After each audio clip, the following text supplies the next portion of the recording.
say, I want to get on my soapbox. I'm going to address a lot of the comments in here.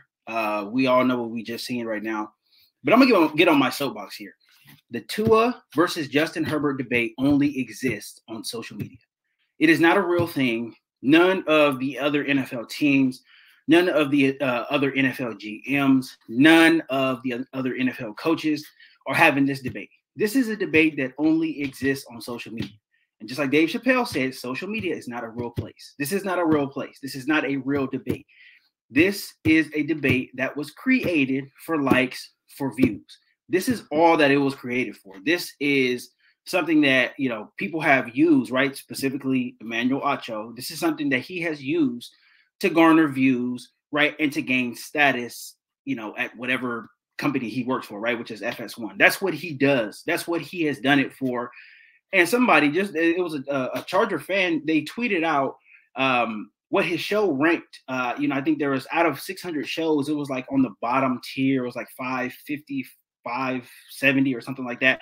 People are not watching the show that he is on. So this is a specific take that gets attention on social media. That's all it is for. That's all it is for. That's legitimately all it was for. Now he knows he has to get another gimmick, right? Anybody watch wrestling, grow up watching wrestling, this is his gimmick. The Justin Herbert hate is his gimmick. That's what he is. He's a heel. He's a heel, and this is what he does. He's a heel to all us Charger fans, and he lives in LA, right? So this is something that he could obviously do because he can show up at games. They can put him on the big board. The Charger fans will boo him and all of this stuff. This is what he does. He's a heel. So this is how he pretty much made his bread, right? And I don't know how much money he's making at FS1. It can't be a lot because he don't get a lot of viewers on that show. But this is something that he attached himself to. And the Herbert versus Tua debate, it never was a real debate. But the debate, even on social media, is now dead. It is now dead. Tua Tagovailoa was terrible today. He was awful. He was absolutely awful. I have never seen a guy, you know, who has had so much hype and so much attention. I have not seen him get exposed like that. Like, he legitimately got exposed. This dude is not what everybody says that he is. And I don't care about Mike McDaniel. I don't care about Tyreek Hill. I don't care about any of that. He is not a good quarterback.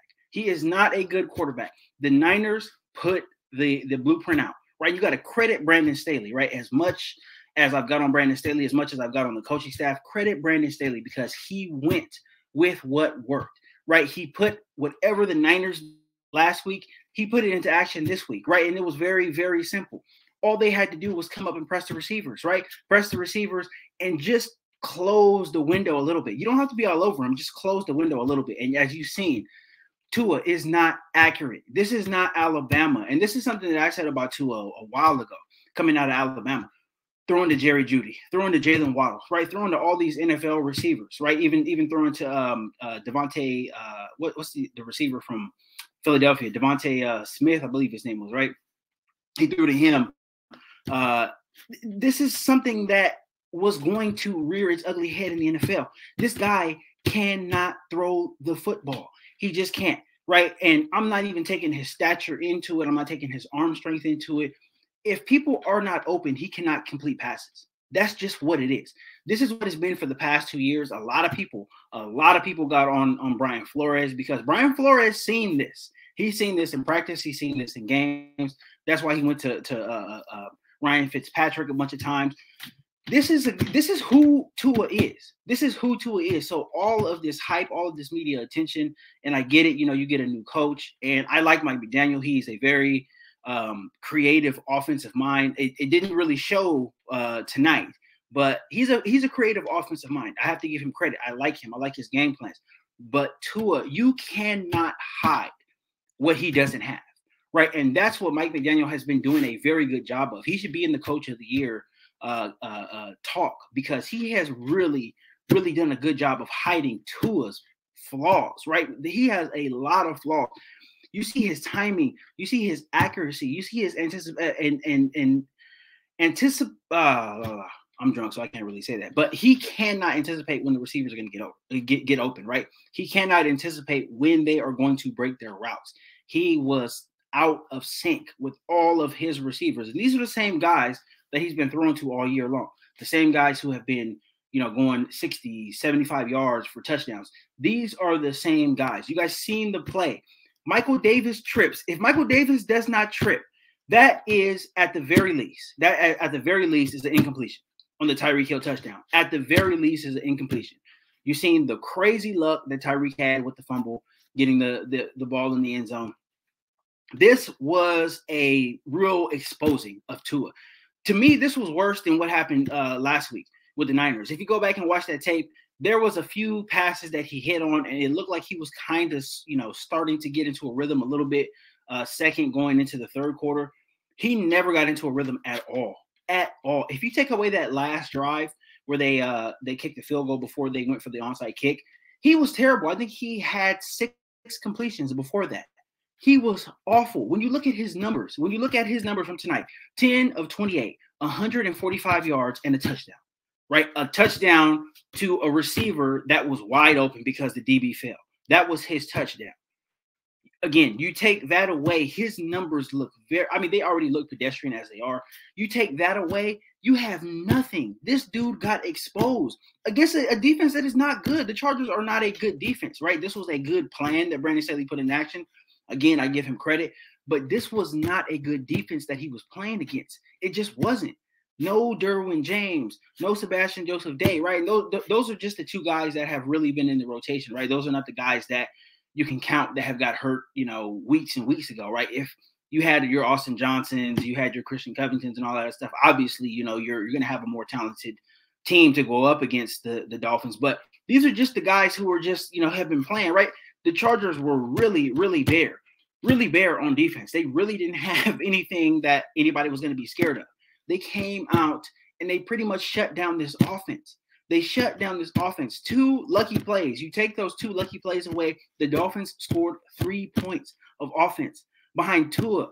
Like, that's what I'm saying. This has to be put to rest. The Justin Herbert versus Tua thing is not a real thing. This is all fake. This is all for social media. And there have been some analysts that have bought into it, right? There have been some analysts who have jumped on this bandwagon, and not necessarily even the debate with Tua and Justin Herbert, but there have been some analysts that have jumped on the Justin Herbert hate train. He came out and he shut everybody up. I don't ever remember a quarterback throwing the ball 51 times and completing 39 passes. I don't ever remember that. That's an 80% completion rate, and you're throwing the ball 50 damn times. That is ridiculous. Justin Herbert was accurate as hell today. Ridiculously accurate. You've seen some of the throws. They don't even make sense. Some of those throws don't even make sense. This thing is dead. It's dead. It's over with. I don't ever want to hear anything ever again.